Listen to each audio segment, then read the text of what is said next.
Hello, IPL community. You are back with Karen and Aly. Better put on my earphones. Yes, you had. I'll put mine on as well.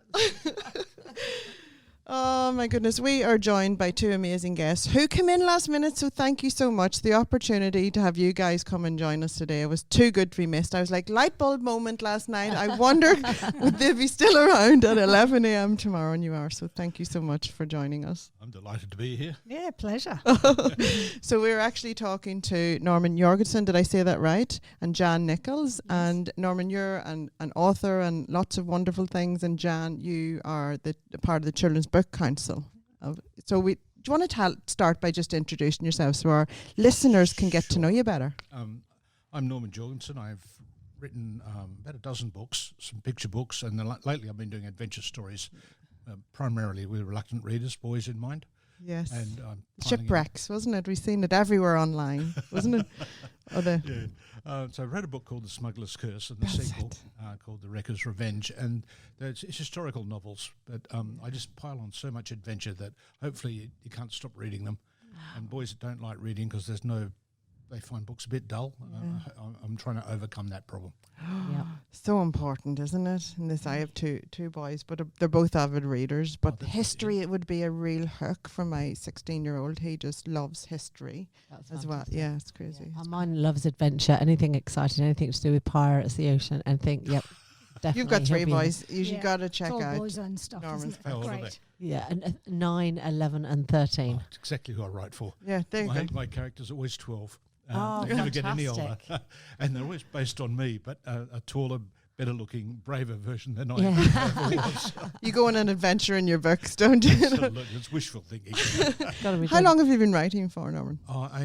My first big important book came out 20 years ago this year. Wow. It was called In Flanders Fields. It's a picture book set in the First World War. And it won Picture Book of the Year. Which is the best award. Yeah, thank you.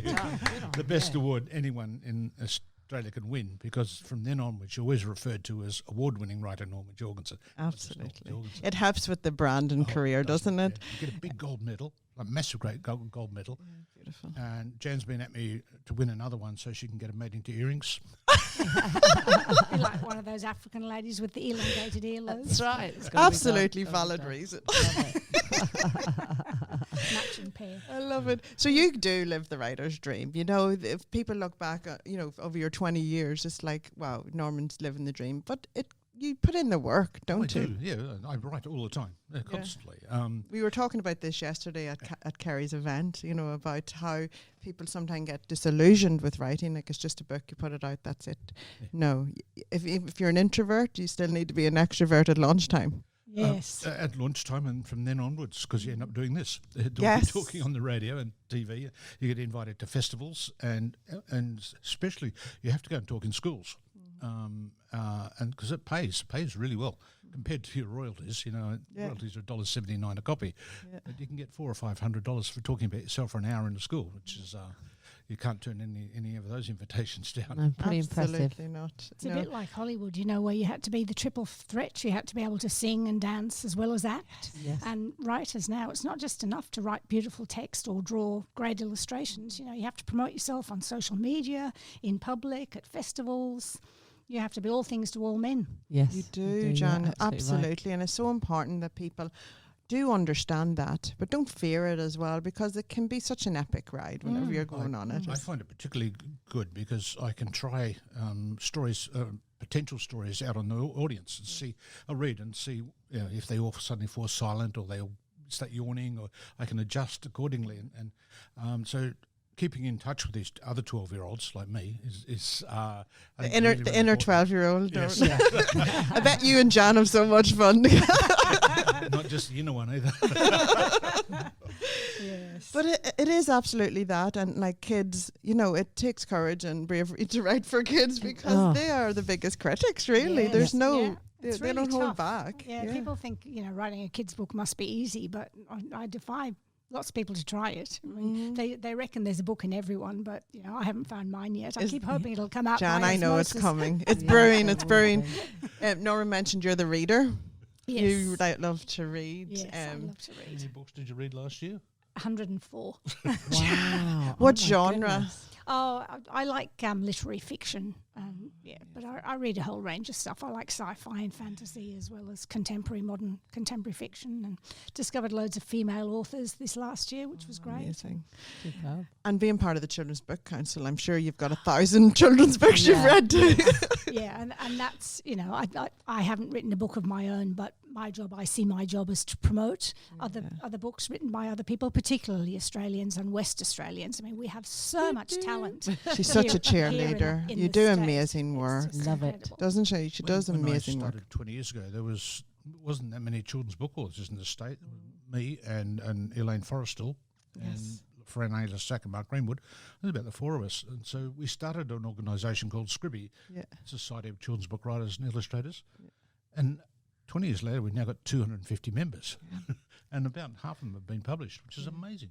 And our very own Tina Raffin Mulligan is a big part of Yes. Scribby as She well. joined So, early on. she comes into the show quite regularly. Yeah. So when Beautiful. book launches and stuff. Yes, and Tina's prolific too. I mean, she writes heaps of stuff. And her latest book, I think, was The Parent Tamer, was just launched last week. Yeah, it was published with that UK publisher. Absolutely. She's one coming out with us that we're announcing next week as well.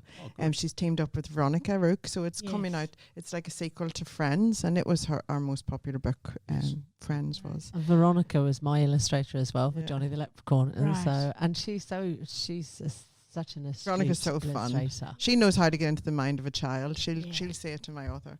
But this, and they go, oh, I never thought of that. I love that. She just an adds illustrator. her own spin onto things, and it just it actually draws you into the story even more. And Absolutely. I love the collaboration. Yeah. She's incredible. Well, one of the main things we do at the Book Council in the WA branch anyway, because it's a national organisation and there's a branch in every state and territory.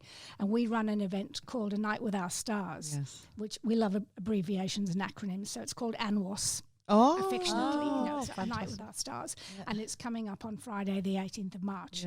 And to be eligible to present at it, it's like show and tell or speed dating for authors. I've been familiar with it for a few. We've had a few of my authors on there. Yeah. They're given just 3 minutes to spruik their latest book to an audience of teachers, librarians, parents, festival organisers. A couple of hundred, isn't It was it? in the State Library, was it? We used to hold it at West Books when they had premises in Vic Park, but now we have it at the Bendat Family and Community Centre in Glendalough. Yeah. So to be eligible, you have to have had a book published in the last 12 months. And it used to be, as Norman said, that there weren't too many authors in WA, and you were sort of not exactly scraping the barrel, but you were scratching around to get enough people to run an evening The 3 programme. minutes, The 3 minutes, Now we have more people eligible than you can poke a stick at, and it's a really tough balancing act getting the programme, and you have to disappoint so many people and say, That's the hardest thing, Jan, isn't it? So what we do is we compile a list of all their titles, and we give that to the delegates, and then we publish it on our website afterwards. So this year we've got 18 presenters, and I think about 8 of them are new first-time authors. So there's Good just on something in them. the water in WA. The talent is just burgeoning. I started writing when I came here 14 years ago. I'd never written anything before in my life, and I started writing my kids' books, and I wrote Australian Animal Walkabout because my kids did not know about Australian animals and, the spiders and the snakes and stuff. So I did that, and it got picked up by Parabo and put out to, we printed a few thousand and sent. And I remember we'd done our Margaret River retreat, and I walked in there, and there was Australian Animal Walkabout sitting on the shelf, and I didn't put it there. It was there, It was like, that was one of the proudest moments, It was so fabulous. I know that feeling. Isn't it a Right, good isn't it? feeling? Yeah. And then my illustrator, who was Sydney-based, walked into a bookstore by chance in the middle of CBD in Sydney, and there it was sitting there as well. And I was like, Oh my goodness. No, it's done really Proud well. mama then. It was a Yes. book mama moment. Yeah. For all our book And then, of babies. course, the trick, whenever you go into a bookstore and you see your books there, if they're side on, you put them front on, so that And you get all your friends to the Oh, we're learning some juicy things. And we get our friends to ring. Yeah, get your friends to ring and I ask love have that. to stock that ask if book. they've Mother's got the them in best person. stock. Yes. That's brilliant. I love it. Yeah. I love Some it. people do naughty things and go to airports with their book and put it on the top 10 thing, take a picture and take it off and like it. Yeah. Oh, that's a new one. That's a new Oh, have you not? It's a bit What's an deceitful airport? though. You want it? We don't remember what that is. But we have been so lucky here, and have you seen a lot of more authors coming through the woodwork? I know in the business arena, in the books that I published through KMD Books, there's been a lot more business books published and written over the past 2 years. Do you think people have got creative through the pandemic? Yes, definitely. And I think having a creative outlet's been so important for lots of people for their mental health. Yes. And book sales, I gather, especially children's book sales, have really skyrocketed during the pandemic. And books are soul food. They're just so nourishing for everyone, aren't they? So public library lending has figures have gone up. Oh, book sales. Yeah, Book sales. 18%, I think. Yeah. But I think a lot of people who thought, I never had the time to give it a go, if they've been locked down or stuck at home, they thought, now's my chance. Absolutely. It can be really bad for you, though. If you think you've had a book in you all these years and you sit down to write it and it's rubbish, what's that going to do for your mental health? Yeah. Well, yeah, I hear you. That's why you need a mentor. That's why you need editors as well, because they are like these golden gods in the publishing arena. I believe I wouldn't be publishing my work if it weren't for editors. I rely on mine immensely. Kate Sutherland at Fremantle Prince has been my editor the last 8 or 10 books, and she's like my mum.